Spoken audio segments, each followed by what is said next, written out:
opening up the space so that theorists and practitioners can come together to share their expertise in different ways and make sure that our policy is better all round. So thanks to the university for that.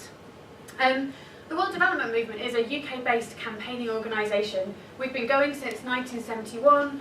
We campaign for social and economic justice for people in the global south, but our focus is very much on taking action in the UK. Our members are UK citizens, and we want to use our influence and power as UK citizens to change the policies of our government and our business to make a positive difference to people in the south. And we have a very active WDM group in Manchester. I can see some of them here tonight, and that's great. And I'm sure many of you were also involved in the days of action around TTIP that have taken place. I think Manchester was proud to host a conga on TTIP. Edinburgh had robots. In London we had banner drops over Westminster Bridge, but you guys should be proud of the conga.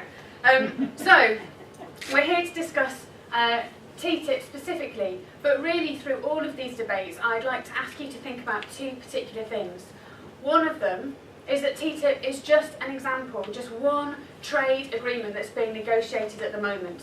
You may have heard some of the acronyms of the others: the Trans-Pacific Partnership, the TPP, the Trade in Services Agreement, TISA. There are many different trade agreements of a similar nature on the table, and they all take us in a very neoliberal direction. And very much, we would argue, they're a direct result of the failure of multilateral trade talks where all countries can come together to discuss and agree the kind of world trade they'd like to see for everybody. The other thing I'd really like you to bear in mind is about what role you want trade to play in our lives. You've already heard from the two people who've spoken previously that trade can't really be talked about as just to do with reducing tariffs between companies anymore. It impacts in so many different ways on all of our lives. I would even ask whether it should really be the responsibility of civil servants in a business department to be making these decisions, because they're so broad with such a lot of impact. So I'd really like you to think about what role trade should play. Should it be an end in itself, or, as I would argue, a means to an end, and for all of us to decide what those ends should be and how it should be contributing? So there are 6 things I'd like you to hear from me about, 6 reasons why I think we should be deeply concerned about this deal and ultimately should be opposing it. Firstly, as you've heard from some of the speakers already, these benefits, the 10 billion that the UK would benefit from by 2027, and various different figures about jobs, from 400,000 new jobs to 1 million new jobs, depending on whose report you read, are wildly exaggerated. These are the best case scenarios, the best thing that they could promise. And that's, as we've heard already, if you're prepared to wait to not see any benefits until 2027. How old will you be in 2027? How old will your children be? Maybe children you've not had yet. That's a long time to wait for what I will argue are very, very weak benefits. £2 a week in 2027, a packet of fish fingers, or if you're a poshie from Westminster, a latte somewhere. So it's just not good enough. And on the jobs, we've been told that there could be up to 400,000 new jobs, but maybe 1.3 million jobs dislocated. Well, you know from friends and family in Manchester, a dislocated job is not quite the same on paper as it is in practice. It's not quite the same when you can't afford to pay your family's meals, or you're juggling lots of different part-time jobs, or that the jobs themselves are worse paid than the job you had before, or less secure, or maybe you're an older man who has lost his job has been dislocated, and there really aren't the job opportunities in the market anymore for your set of skills. That dislocation is very real and very painful. That's why every UK trade union and the TUC is outright opposed to TTIP. They've looked at the studies, they're not convinced, and they don't think that the jobs claims are at all credible. So, my second point is about public services, which are directly at risk from liberalisation. Now, there have been lots of talks, I'm sure you've heard, about the impact of TTIP on the NHS and how it could be privatised. And I want to go into this in a little bit more detail. So, the negotiators, when they launched the talks some 18 months ago, were very upfront about the ambition of this deal, how much it would liberalise all kinds of things, including services and public services.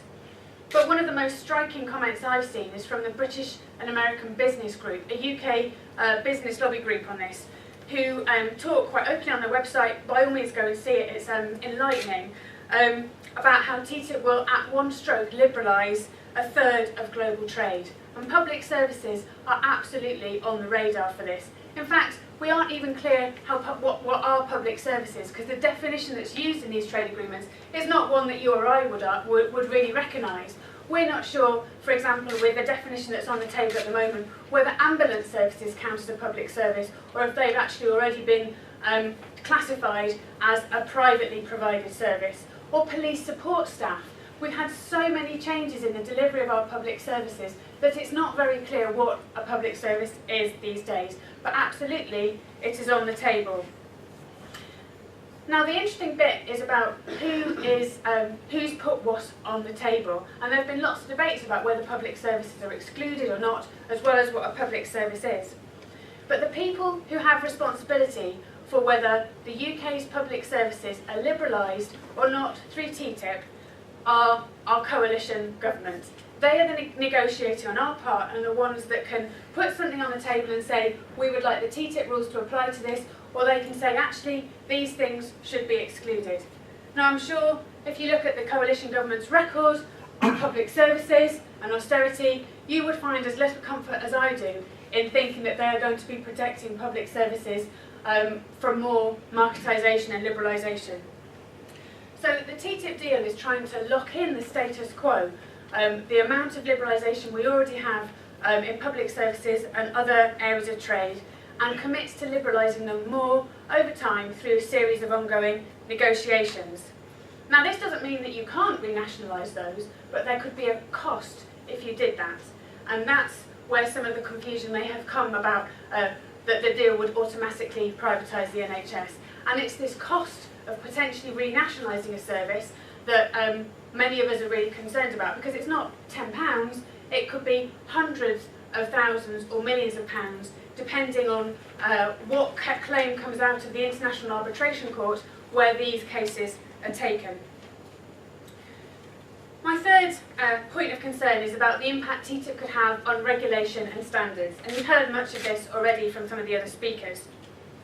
The head of the CBI, John Cridland, talked about TTIP in quite frank terms and said for him it wasn't tariffs that were particularly of interest, it was the non-tariff barriers. They are, in his words, the real prize. And these are all the new market opportunities that can be opened up through a liberalised agenda, where by changing standards or lowering standards or harmonising standards, there are new opportunities for businesses to compete.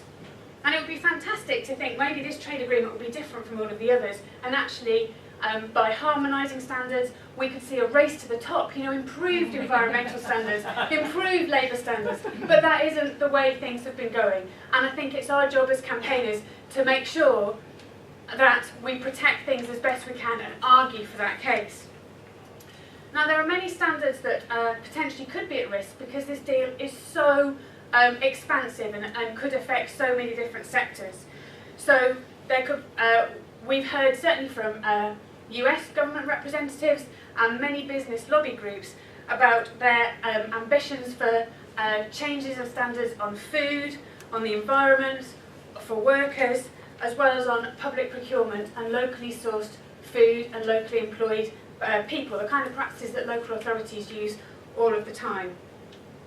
And in fact, the US has a very poor record on these kind of on labour standards in these deals. It's had protections for labour standards in 13 free trade agreements, but not once have those protections in the standards helped it challenge and tackle labour rights abuses in any of the countries with which it's trading.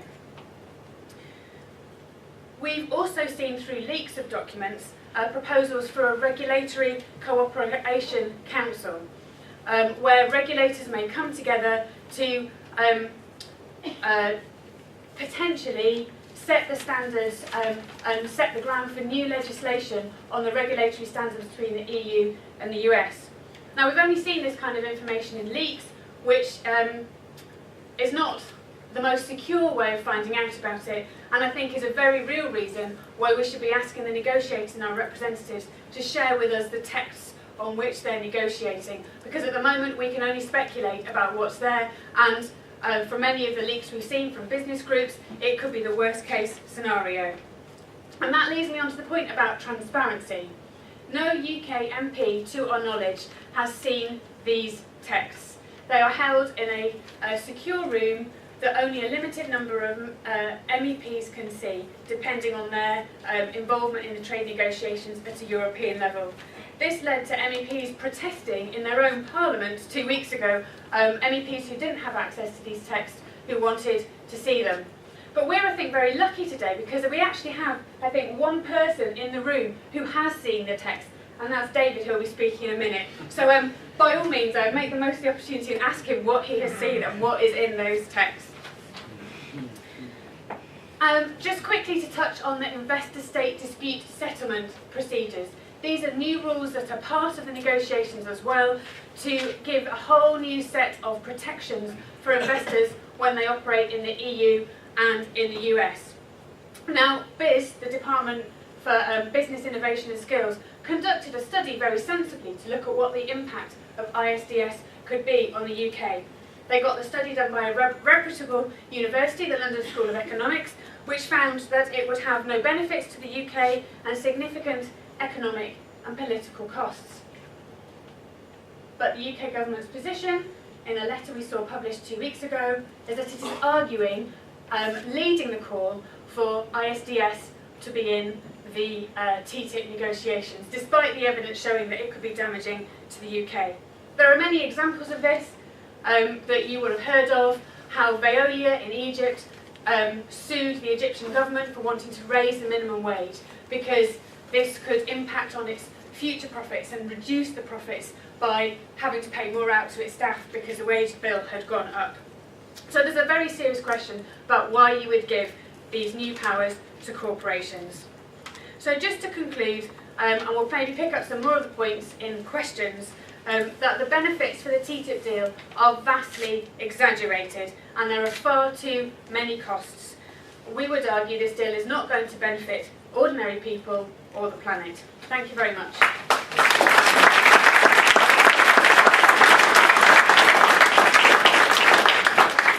Well, thank you very much, Polly. In her talk, she mentioned that is it the place of civil servants in the business department of a government to craft this agreement? We thought it only fair then to invite one from the Department of Business. I've known this young man for a lot longer than he probably realised. I used to deliver his paper to his house. He's from Lancaster, and he used to be kind to him, ladies and gentlemen. He used to produce a fanzine for Lancaster City Football Club called the Dolly Blue, and he's from a fine Lancashire Labour Party dynasty, the Henig family. Ladies and gentlemen, please welcome David Henig from the Department of Business Innovation and Skills. I might have a slide on here, but we'll have to see whether we can find it. If we can't, then we'll just have to... oh yes, we have. It's there. One slide. I don't much going for slides, but in general, I was covering a lot of points because I thought the best way, given the billing on this, was to say what are the benefits and risks. Here are some of the claimed benefits and some of the claimed risks. Like Gabriel, I am going to start by putting cards on the table and saying the UK government has been a long-term strong supporter of trade liberalisation. That is not just this government, that is many governments in years gone by. Therefore, we naturally come from a position where we want to see trade liberalisation. So that's where we start from. We believe it benefits companies, it benefits workers, it benefits consumers in many ways. But yeah, what we've got to look at with the government, we do have, as a government representative, we've got to look at all the possible risks that we hear. We've just heard a number, and what are the possible benefits, and we've heard why those might not, in fact, be what they're billed to be. So let me start with the risks. Privatisation of the NHS. Straight in there. I'm not going to hide from this one, and I'm going to be very quick on this one. US companies will have no greater access to the NHS under TTIP than they already have. They already have access under multilateral agreements. They will have no more access. The UK government is not going to go any further. And indeed, the EU mandate on TTIP explicitly ruled out public services from the scope of any market liberalisation in TTIP. So so that's the NHS. On ISDS, multinational suing under ISDS, the investor state dispute settlement. We already have 90 of these agreements in the UK. We don't even have the most of anybody in Europe. Germany has 147 bilateral investment treaties with investor state dispute settlement. Basically, a foreign investor can sue the government under these studies, under these clauses. And the reason for that, I mean, put to one side whether you think it's a good idea or not in TTIP, the reason for it is that foreign investors, there was noted a tendency that when governments could be nasty to foreign investors, that it's an easy target sometimes when they're trying to distract from other matters. And so, in 1959, the first investor-state dispute settlement came into being. It's controversial. There is no question about it. The idea that a foreign investor, and only a foreign investor, not a domestic investor, can sue a government is controversial. It's not new. The UK has signed up to 90. We've only ever faced 2 cases. We haven't lost any. France and Germany, I believe, have never lost one either, and neither has the US. 9 countries in the EU already have investor-state dispute settlement with the US. They want it to be included in TTIP. What I can say about this is that the Commission has produced an update, a suggested update to the rules, which will dramatically narrow the ability of companies to bring cases under spurious grounds, that will make them much more transparent. They have not previously been transparent, and other various improvements. But ultimately there is a debate going on, and it will be for democratically elected representatives to decide whether ISDS should be in or not. But the UK government is currently, supports the mandate, which includes investor-state dispute settlements. Moving swiftly on, I'm sorry, there's a lot, I'm going to have to go quickly, but we can pick them up later. Deregulation, we've heard about that one. Both sides have been clear they don't see this as a deregulatory agreement. And indeed, it doesn't really make much sense as a deregulatory agreement. I want to, Gabriel set the challenge right up front, or almost, that there needs to be something more. Where's the shared vision almost? And I think there is a shared vision, because actually the US and the EU have a lot more in common than they are given credit for. Race to the top, we heard the last time. That's not likely to happen. Well, actually, it does happen. It does happen. Let's take, for example, toys. Toys, pretty crucial sector. There was a concern a few years ago about toys containing lead paint. The US banned lead paint well ahead of the EU. The EU scrambled to meet the demands and also then banned lead paint. Both of us are already high standard, highly regulated, democratic economies. You may not think that from the way the US does regulation, but they allow GM food. Yes, indeed, they have areas where they have lower regulation than the EU. And the EU has areas where we have lower regulatory standards than the US. It works both ways. So the idea is that where we have the same level of regulatory standard, that we try to find a way where businesses can produce one product that meets 2 markets, but only where we have the same kind of outcomes. An example of that is automotives, which are considered to be equally safe in the US and the EU. There is no intention for this to be deregulatory, and I will pick up a point that was just made about the Regulatory Cooperation Council. There is no intention for that to make law on its own. All laws will still have to go through US domestic procedures and EU domestic procedures. So it will still be subject to the same democratic controls as before. Regulators will talk, yes. You might see that as suspicious. I don't. Regulators talk all the time. I'll come back to the benefits of this shortly. A point has been made, not today, but it's been made, we may have seen, that more trade will be environmentally damaging or will lock in the fossil fuel economy. Clive already mentioned sustainability impact assessments. That is something the Commission has to do for this deal that shows what the environmental impacts will be. There is a case, I think, to answer that if you build long-term facilities, for example, for the export of US liquid natural gas, that must lock in a certain amount of fossil fuel economy. I'll be interested to see what the sustainability impact assessment says about that. But at the moment, the studies we have suggest that TTIP should not have a major cause major damage to the environment. Final risk, which we don't hear very much about, but I think lies at the heart of quite a lot of objections, is that in trade terms, people do see the USA as untrustworthy. Some of you trade experts might be aware that the US recently settled a case with Brazil about cotton subsidies, which they settled by paying off Brazilian cotton farmers, as well as the subsidies they already give to their own farmers. The US is known to have some quite protectionist policies, for example, towards their domestic procurement. They are often accused of preaching one thing and actually doing the other in their domestic markets.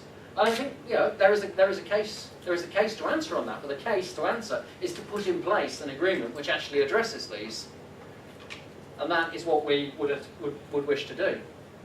So I'm sorry that was very quick, but I'm happy to pick it up more later. In terms of the benefits, economic gains, we've heard that 10 billion. It's 10 billion. It's 0.5% per annum, in fact, from 2027. So slightly more than Clive said. Yes, it is. We've been through the detail. We've had a long discussion online on this. It is 0.5% per annum. But even so, it is 2027. So I accept that's a lot. That's a long way. Mind you, somebody said that's the best case scenario. No, actually, there's a better case than that. Somebody came up with a better case, a bigger number. But we in the government don't use that because we don't believe in the sort of the way it was modelled, the way it was created. There is a worse number as well. There's a negative number that's just come out that said it's actually going to lead to losses in the EU economy. We don't see that as credible either. So there are people who say it's more than 10 billion per annum. There are people who say it's less than 10 billion per annum to the UK. These are scenarios. These are economists. But we believe in the numbers that we have that we've seen from the study commission for the UK. Particular benefits to small and medium enterprises. Why? Going back to the regulations. Regulations, and particularly differing regulations, cause many obstacles, particularly to small and medium enterprises trying to export. Recent example: somebody contacted us. Their small consignment of perfume, I think it was stopped at US Customs for a $300 customs check, even though it met EU safety standards, and indeed met US safety standards, but unfortunately by the time it had a $300 check imposed on it, that was actually rather more than the value of the actual consignment. Now, but a large company could take that cost. And when it comes to things like barriers at customs, there are still many barriers with inspections. When it comes to dual testing for the same product, when it comes to meeting different standards, there are a lot of barriers that could be removed. And those would particularly benefit small and medium enterprises. Large companies can already afford to have 2 production lines producing Clive's 2 plugs. There are a lot more barriers than you would expect, and these are not the big ticket items we hear like the GM foods, which is not going to happen, but these are the smaller things. It might not be the plugs per se, but for example, different coloured wires required in a product. And that is a real example. Speeding on through, I think I've got a whole 3 minutes? 3 minutes left. Boost trade liberalisation. Now it's interesting, we hear WTO is struggling. It clearly is struggling. They had reached an agreement of sorts last year, but at the moment that is being held up by India, or possibly, and so global trade liberalisation is stuck. This is an opportunity perhaps to unstick that. We heard maybe we should be only doing trade liberalisation at the WTO where all countries are present, but if that's not possible, what do you do? And increasingly, these are the barriers. They may be regulations, but in many cases they are protectionist as well. They are put in place with the full consultation of domestic industry, who want to have these standards in place so that they can block imports of competing products. This is an area which could provide a significant boost to trade liberalisation and a move against protectionism. But I want to particularly finish up on the last 2 points about a confident EU, the shared vision, strengthened relation with the US, because I think this goes right back to where we started. What's the vision behind this? And the vision behind it is simple. The EU, first of all, should be confident that it can do a deal with the US. It should be confident that we have a high standard, highly regulated, democratic economy, and that we're confident we can do a trade deal with the US in which that is not only maintained, but it's, gives us a larger market according to our own values. The way I hear it said is that almost that's under threat. In other words, the EU is too weak. It can't stand up for the vision that it has, or you don't believe that it really wants to be a highly regulated economy. In Clive's way of speaking, that does make it, that is slightly, what was the phrase you used, an imperialist vision? Post-imperialist vision? Maybe. I'd like to think of it as the kind of economy and democracy that we actually want to live in, where we actually have our say over standards, and there are many countries where that is not the case. That will continue to be the case, and the US is no different to us in the respect that they have democratic control over regulations and standards. So yes, it may be post-imperialist, but there is a vision behind that. And ultimately, we share more in common with the US than we do with virtually all other major economies across the globe. That is the reason why this deal is important. It has the economic gains, it has a particular focus on smaller enterprises, but ultimately it's about the kind of society that we want to be, and this is not about a kind of deregulatory, let's get rid of all the regulations. This is about making the most of the opportunities while still remaining a regulated economy. Thank you.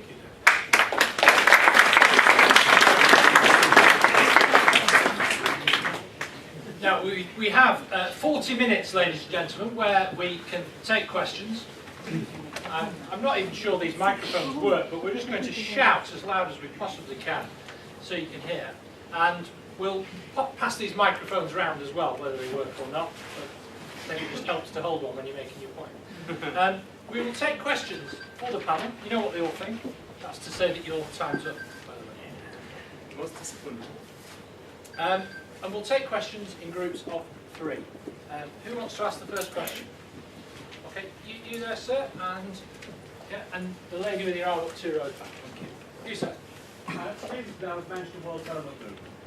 Thank you very much, Mr. Henig, for coming. I appreciate your civil servant, so is my daughter, so I appreciate that you've got to be more.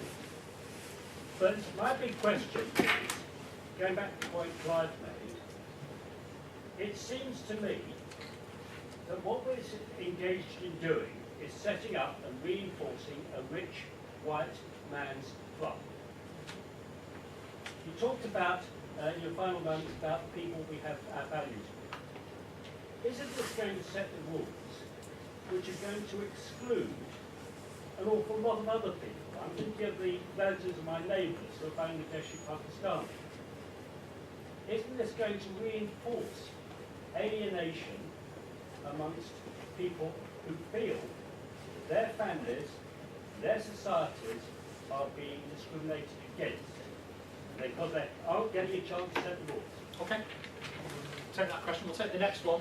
There's a lady, you had your hand up 3 rows back. Hi. Hi.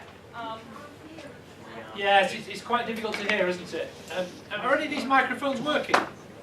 That was what's right. This work? Yeah. This one? No, these are not. Is that one on? I will.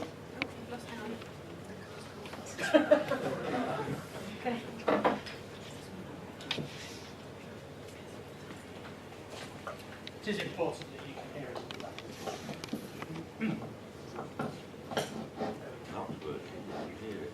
My question is for the last speaker. Your support of TTIP was based on a fundamental premise that the U.S. and the EU are more alike than we give credit for. That could be true at a government level, but as a U.S. citizen here in Manchester for just a month and a half, I can say that British people and American people could be very, very different. So how can you make a platform for 2 different groups of people who could have very different values?